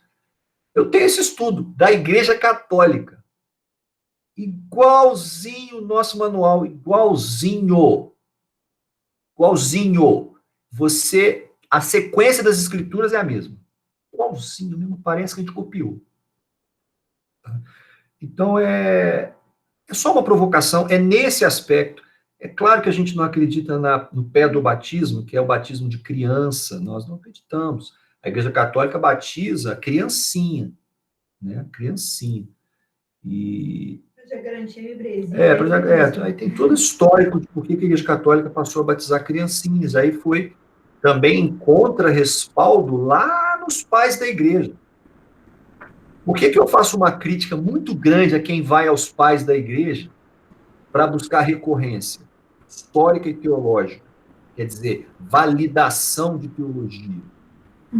Porque toda a teologia católica está nos pais da Igreja. Entendi. Está lá. Foi inventada do nada lá em 600, 700 depois de Cristo, não. Os elementos estão lá. Então, por que eu vou nos pais da Igreja só para pegar a recorrência do batismo e eu não pego o resto todo? Tem um monte de coisa lá completamente que não dá, não cabe. Né? Então, tem que ter essa. Por que eu pego uma coisa e a outra eu não pego? Tá? Mas então, como você acredita que é essa parte da transformação? Ou como os protestantes acreditam, se a gente, de certa forma... Como os protestantes acreditam, para não dizer que é como eu acredito, para criar um... Tá? Os protestantes acreditam naquilo que Lutero restaurou. É atribuído a ele, mas não está só nele, não, já estava antes dele. E é a justificação pela fé. Você é salvo pela fé, em Cristo, por Cristo, para Cristo. Isso basta. Prega o Evangelho, você está sendo salvo pela fé, não por obras, por nada, pela fé, pela livre vontade de Deus em te justificar, te aceitar. Aí, se você quiser precisar o minuto, segundo e o centésimo do segundo, aí você vai Tipo assim, você pode ser salvo antes do batismo? Então, assim, é o que a gente, Protestante pro protestante pode. Pro protestante você não necessariamente é salvo no batismo. Você pode ser salvo antes. Entendi. Até porque eu vou te dizer, olha só, o argumento histórico é o argumento que eu mais acho poderoso para a reflexão de quem quer questionar. Porque tem quem não queira. Quer dizer, essa conversa nós estamos tendo aqui porque a gente quer. Mas tem membros da nossa igreja, lideranças, que não quer ouvir, não quer. Então não adianta debater, porque o debate ele não produz nada. A discussão, a Bíblia fala, a discussão teológica, que vale diálogo, conversar. Então o argumento histórico, para mim, é o argumento em relação à soteriologia, salvação. Você condenaria todos os reformadores ao inferno? Você condenaria todos os presbiterianos ao inferno? Você condenaria todos os metodistas ao inferno? Todos os luteranos? Porque nenhum deles é batizado da forma como a gente... Todos foram batizados como criança, bebezinho. Presbiterianos. Todos esses episódios que a gente viu. Todos. E antes deles. Porque não existia. Os anabatistas, eles são recentes e eles lutaram muito, deram suas vidas. Para restaurar o batismo bíblico, o imersionismo, é algo recente. Graças a Deus que hoje é praticado. 90% batiza por imersão. Foi uma vitória da igreja. Mas e aí? Pega o maior dos puritanos, pega o Charles Spurgeon, no final do século XIX, pega o Jonathan Edwards, pega John Wesley, pega George Whitefield, pega John Owen, Felipe, pega John Owen. Se você ler John Owen, você vai entender. Se você ver a história da vida desse homem, tá? Foi batizado como criança. Aí Deus não atuou na vida dele, não regenerou, não transformou, não usou. O homem que foi pregado, foi usado para pregar o evangelho no mundo inteiro, reformar a igreja na Inglaterra, plantar as missões nos Estados Unidos, transformar o mundo. Lutero, não, foi para o inferno. Por quê? Porque ele não desceu as águas. Então, é um argumento histórico para mim. Por quê? Porque a minha teologia de 1830 do Alexander Campbell tem que funcionar para frente, para mim, e tem que funcionar para trás. Porque senão é só uma interpretação. Porque se ela faz sentido em todo o cenário, sem. Né? Agora, eu gosto do argumento histórico, quer dizer. Mas aí sabe o que acontece quando você usa esse argumento? Você fala assim, eu não sou Deus, Deus é que vai julgar. Não, julga você, porque você tem que julgar, você precisa analisar. Não, Deus é que vai lidar com eles. Que Deus vai lidar? Deus já estava dentro dele, o Espírito Santo habitando. Nos avivamentos dos Estados Unidos, o Espírito Santo descia sobre as pessoas se convertiam, confessando seus pecados e se transformando do dia para a noite. Isso não é novidade de vida, isso não é nascer de novo. Aí Paulo, se você lê Paulo, você vê Paulo irritado com o sacralismo judaico. Por que o judeu fazia? O judeu, ele cria na circuncisão. Ele cria na marca física, que era metafísica, porque dava a ele um status espiritual de salvação pleno e que não podia ser alienado, não tirava dele. Ele podia fazer o que ele quiser. Ele era judeu. Por quê? Porque lá no homem tinha um símbolo. E quando ele usava aquele órgão dele e tinha uma relação com uma esposa, santificava a esposa e o filho nascia judeu também. Era crença, a coisa humana, física. Aí o que Paulo, em Gálatas e em Romanos, ele passa... Gálatas e Romanos são os últimos livros de Paulo. Gálatas já é lá 55 depois de Cristo. Romanos é o último, é o ápice da teologia de Paulo. É o Paulo maduro, é o Paulo que já descortinou o céu e entendia o evangelho. Ele escreve Romanos para desconstruir a cosmovisão judaica sobre salvação. Mostrando para eles que a salvação é pela fé. É de Deus para o homem. Nós retornamos sim, mas é algo que Deus dá gratuito, é algo que Deus, ele nos declara justos, né? E aí, Paulo vai atacar a questão do judaísmo, e ele usa a questão da circuncisão. E em Gálatas ele fala isso, ó, se você é circuncidado ou não, não interessa. O que vale é ser nova criatura. Eu adoro esse versículo. Se você é circuncidado ou não, o que vale é ser nova criatura. Eu acho que se Paulo pregasse hoje, ele ia acabar dizendo um negócio desse. E tem lá em Coríntios que ele dá uma desprezada no batismo, porque eu sou de Paulo, quem me batizou foi Pedro, eu sou melhor do que as divisões da igreja. Aí Paulo vai e surta com eles e fala, foi Paulo que morreu por você, foi Pedro que morreu por você, não foi Jesus, vocês são batizados em Jesus. Aí fala, ainda bem que eu não fui chamado para batizar. Olha aqui que Paulo fala. Fui chamado para pregar o evangelho. Ele bota o evangelho em outro nível. Ele está meio que desprezando o sacramento, mas é claro que ele batizava, e claro que ele foi pregado. É um recurso de ênfase, entendeu? É claro que ele foi chamado para batizar, e nós temos que pregar o batismo. Tudo que a gente ensina sobre o batismo, nós temos que ensinar a pregar. Tudo que o batismo representa, tudo que a Bíblia diz que ele é, né?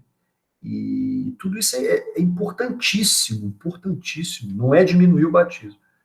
Mas eu comparo a nossa metafísica do batismo à metafísica do sacramento da Santa Ceia na Igreja Católica. Porque a Igreja Católica, ela subiu o nível de algo que era para indicar uma memória, que Jesus disse, faça isso em memória de mim. Lembra de mim quando você comeu o pão? Isso aqui representa, esse é o meu corpo. Mas não era o corpo, meu Deus, pelo amor de Deus. O que o católico acredita? Ele prega isso para as crianças. Você, quando come o pão vira carne. Você não pode morder. E você, quando bebe o cálice, você está bebendo, quando desce no seu estômago, vira sangue. Chega a ser uma coisa de maluco. Mas todos os católicozinhos acreditam nisso. Se você vai lá... Daquele jeito, aquele pãozinho, né? Eles acreditam nisso. Você não pode morder de jeito nenhum, você está mordendo de Jesus. Eles acreditam nisso. Vai dizer para ele que não é. Então, olha como a Igreja Católica inverteu a ceia. Aquilo que era para indicar uma memória passou, quer dizer, olha que interessante, aquilo que era para indicar o que não estava presente, o que não está presente mais?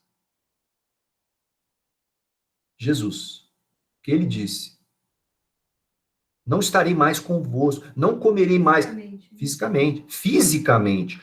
O que a Santa Ceia é? Uma indicação da não presença física do Cristo.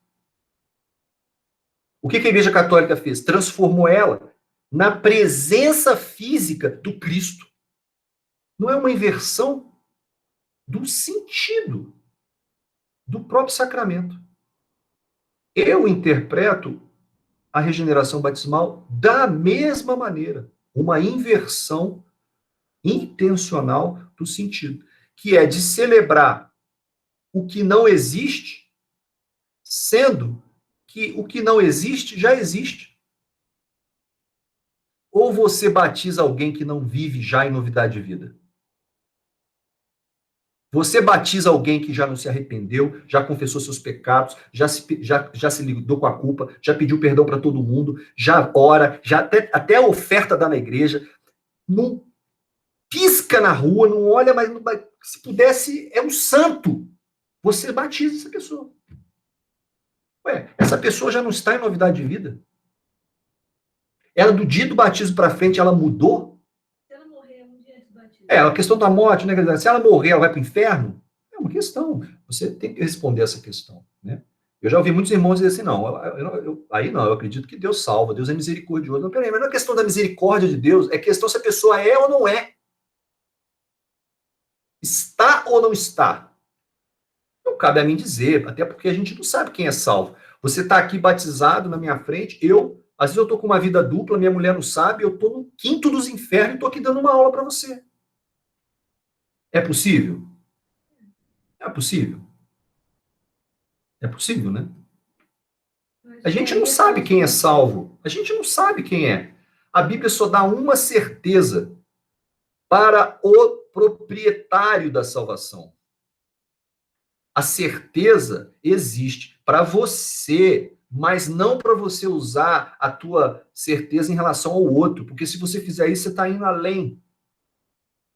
Ninguém pode dizer quem é e quem não é. Ah, pelos frutos vai conhecer. Não, você vai conhecer pelos frutos se aquela pessoa está em Cristo. Se o que ela diz é condizente, se ela está realmente... Mas também, você olha os frutos, mas você não conhece o coração. Esse teólogo, esse mestre da igreja, o Gordon Ferguson, escreveu um livro, Samuel me mostrou, ele falou uma coisa muito interessante. E ele tem consciência disso. Nós temos. Ele falou, ó, 2 pessoas na mesma igreja, membros fiéis, ativos, santos, irrepreensíveis, estão ali, mesmo padrão. Rômulo e Filipe, dupla impecável. Aí ele fala assim, não se admire de você na eternidade descobrir que um foi para o céu e o outro foi para o inferno. Não é você, o Rômulo, não. Eu estou dizendo o livro. Essa consciência. Porque quem pode dizer quem é quem está salvo? Ser salvo ou estar salvo? Qual que é o mais importante? Talvez ser salvo no final, né? Eu prefiro ser salvo no final do que estar salvo hoje, porque pode ser que eu perca, né? Mas tudo isso é cosmovisão. É cosmovisão. E a nossa interpretação sobre a salvação nas águas acaba nos limitando a isso, a dizer quem é e quem não é, porque se não foi batizado da maneira como dita a regra, aí não é, né? Então a gente batiza e rebatiza.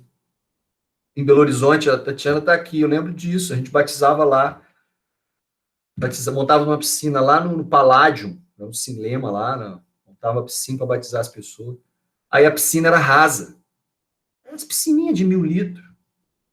Aí a pessoa, às vezes, tadinha, gordinha, barriguinha ficava para fora da água. Se a pessoa fosse grávida, não podia batizar. Por quê? Porque ficava uma pontinha para fora da água. A pessoa era rebatizada 3, 4 vezes.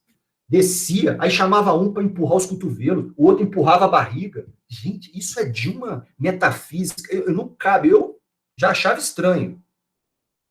Porque a gente acredita que se ficar o cotovelo, eu não estou dizendo que todo mundo acredita, mas você vê o nível de inconsciência, que a salvação é a água. Cobriu, ai, pronto, aí veio o Espírito tudo novo. Eu respeito quem crê assim, gente, eu respeito, eu não ataco ninguém. Estou até exagerando aqui, porque eu não faço isso com todo mundo, não. Entendeu? Eu respeito demais, eu pensei assim, não sou melhor do que ninguém. Se Deus me deu iluminação, e eu creio que Deus dá iluminação a cada um, à medida que Deus dá, à medida com a sabedoria que Deus dá a porção, então, não estou dizendo que eu seja sábio, mas em alguns aspectos eu agradeço a Deus por ter alguns entendimentos. Tá? Desculpa a extensão aí. Não, muito obrigada.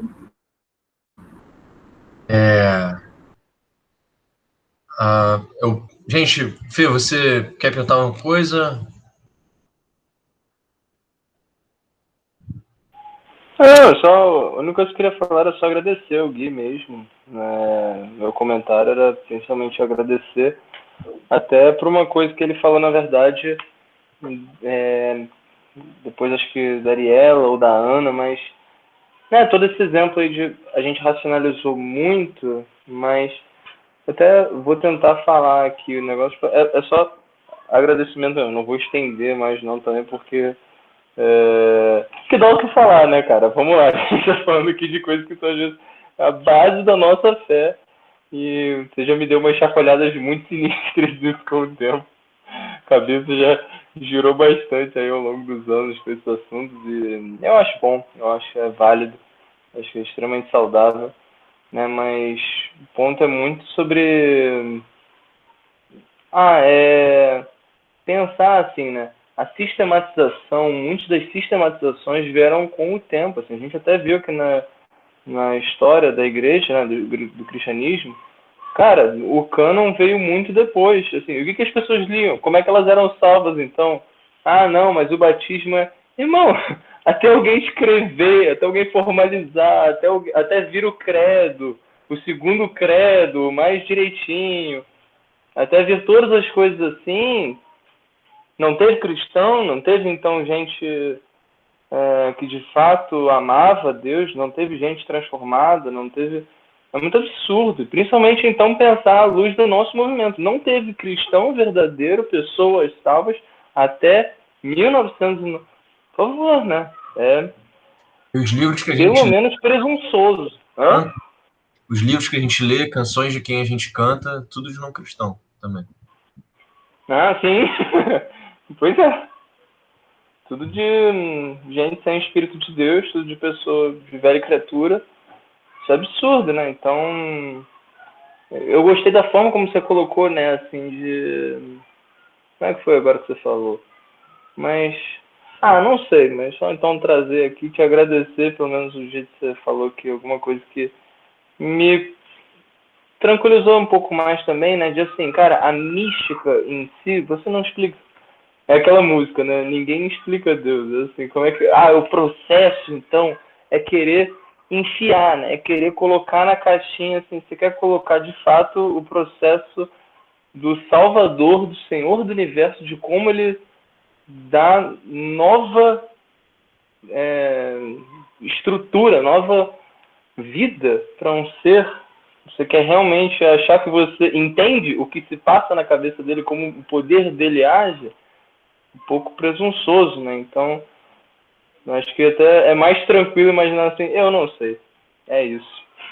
Fica mais fácil, traz mais leveza, você consegue ver que os outros são seus irmãos, você consegue saber que você é salvo, você vê que você sabe como é a sua vida, o que era a sua vida, você sabe. Então, isso é muito bom. Te agradeço muito, tá, amigo? Ótimo. Quando você quiser falar aí, você fala pra gente, por favor, que o negócio é botar a gente pra falar. A Nath também.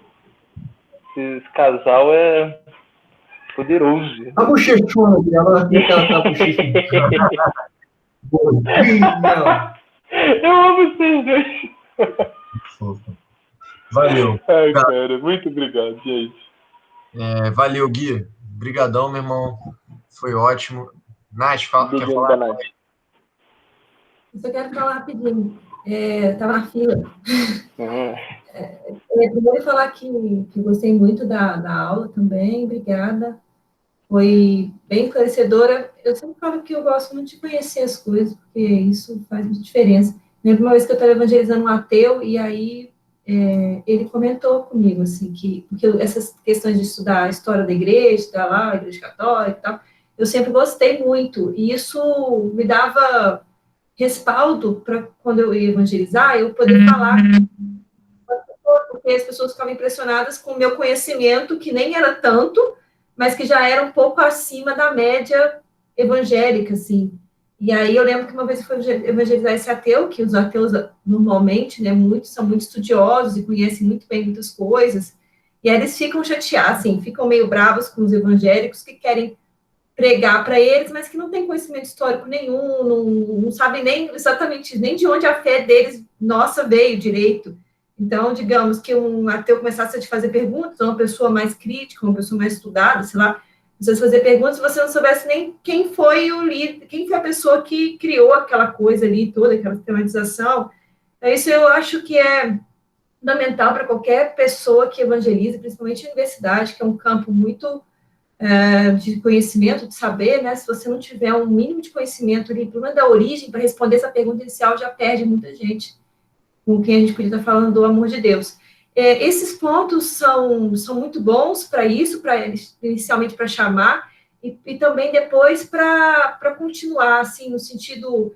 eu nunca me preocupei muito com a questão do... É engraçado, né? Antes de ser da Igreja de Cristo, nunca tinha me preocupado com a questão do batismo, da teologia em si, porque eu fui batizada, eu sempre dei ênfase ao batismo. Lembro uma vez que até eu estava numa loja, assim, loja de roupa, aí o dono da loja falou que ia na igreja, não sei o que, ele falou assim, eu vou na igreja, mas eu não vou me batizar. E aí eu olhei para ele e falei, mas como assim você não vai se batizar? Você tem que se batizar. Não, mas eu não acho necessário. E assim, eu sempre dei ênfase ao batismo no sentido de ser bíblico e ele precisar daquilo como se fosse, né, um evento para ele entrar para a igreja, digamos que para entrar para o nosso grupo aqui, a gente tivesse que fazer alguma coisa.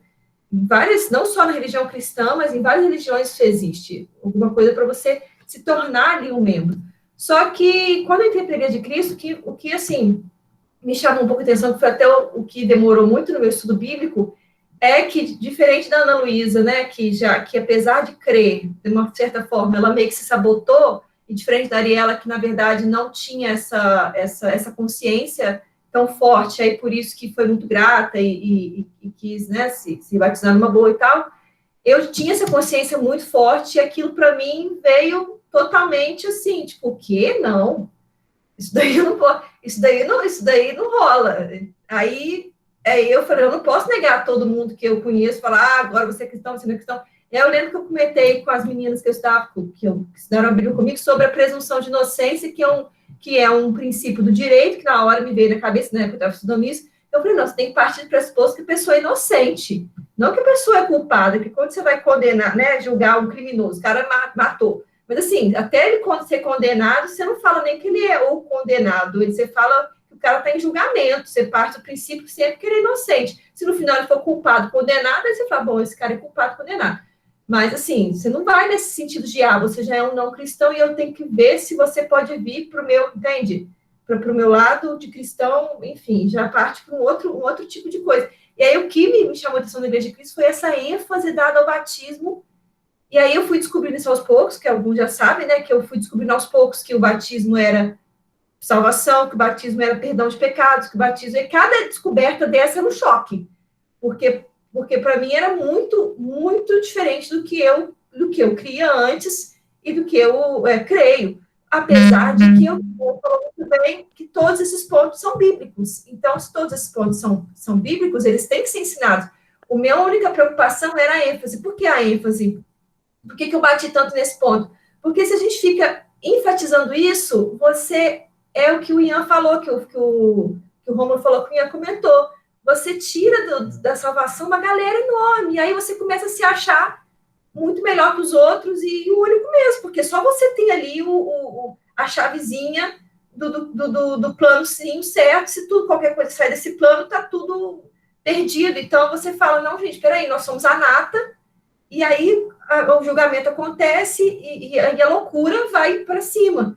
E é isso que eu ficava, hoje em dia não, mas ficava indignado, não é com os irmãos, mas é com a ênfase que é dada, e que é exclusivista mesmo por causa dessa ênfase. E eu acho que concordo com o Romulo completamente, que a gente deve pregar o evangelho, é isso que eu faço nos estudos bíblicos com as pessoas.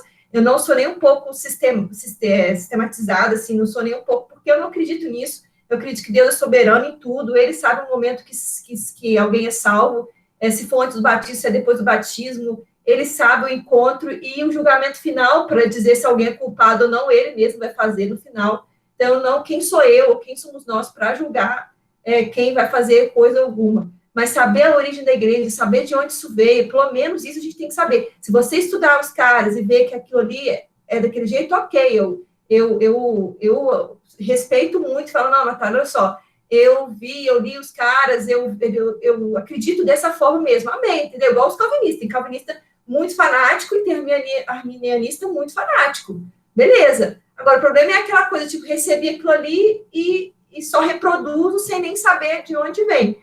E tem uma outra coisa, a última coisa que eu quero falar, que é, beleza, se você também só reproduz, sabe por quê? Porque o mais importante, não é nada disso, o mais importante é a sua fé em Jesus e o fato de você querer estar sempre perto dele, querer passar o evangelho para frente.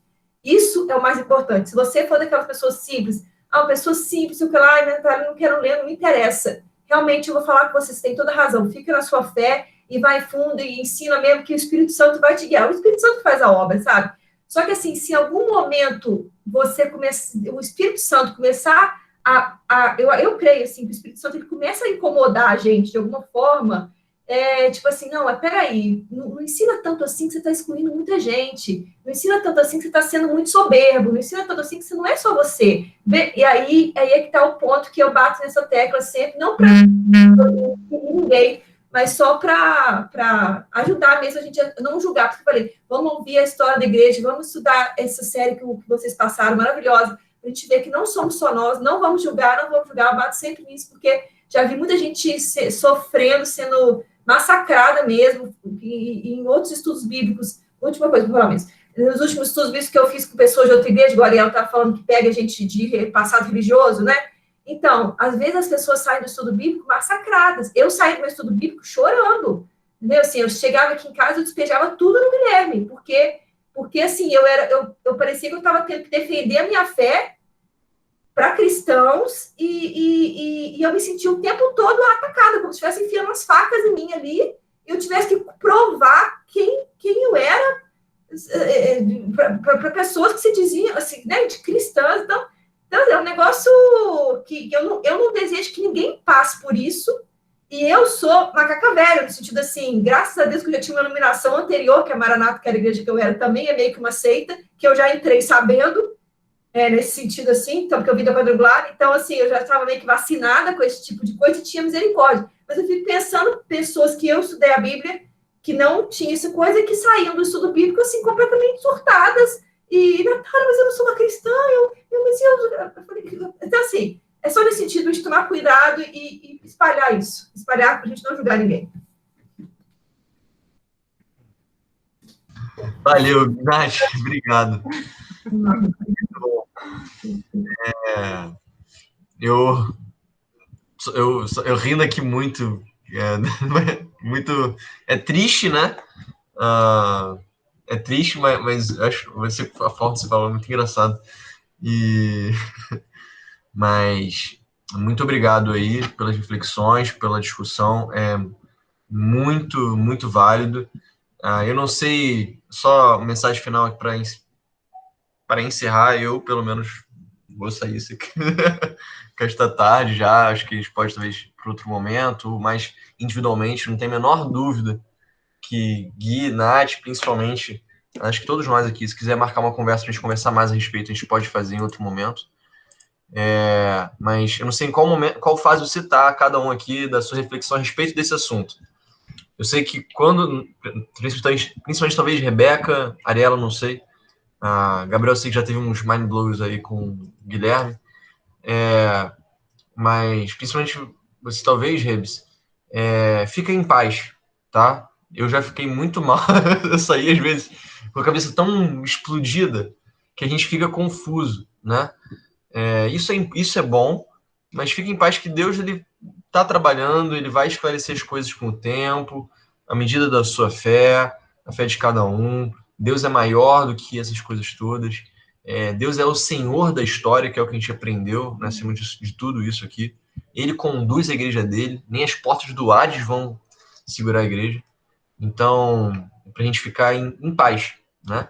Orar, pedir ajuda, pedir esclarecimento, estudar, conversar a respeito, mas em paz, de que Deus perdoe, de que Deus está orientando, e que isso aqui já é obra do Espírito Santo, né?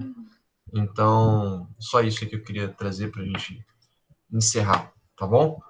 Gui, mais uma vez, muito, muito obrigado, é muito válido, e é isso aí, que Deus continue te usando muito para expandir nossas mentes, nossa forma de ver o mundo. Valeu. Muito obrigado, Guilherme. Valeu, Marcão. Meu amigo. Nós estamos... Negócio de casamento aqui, afasta aqui, né? Queria saber o seguinte,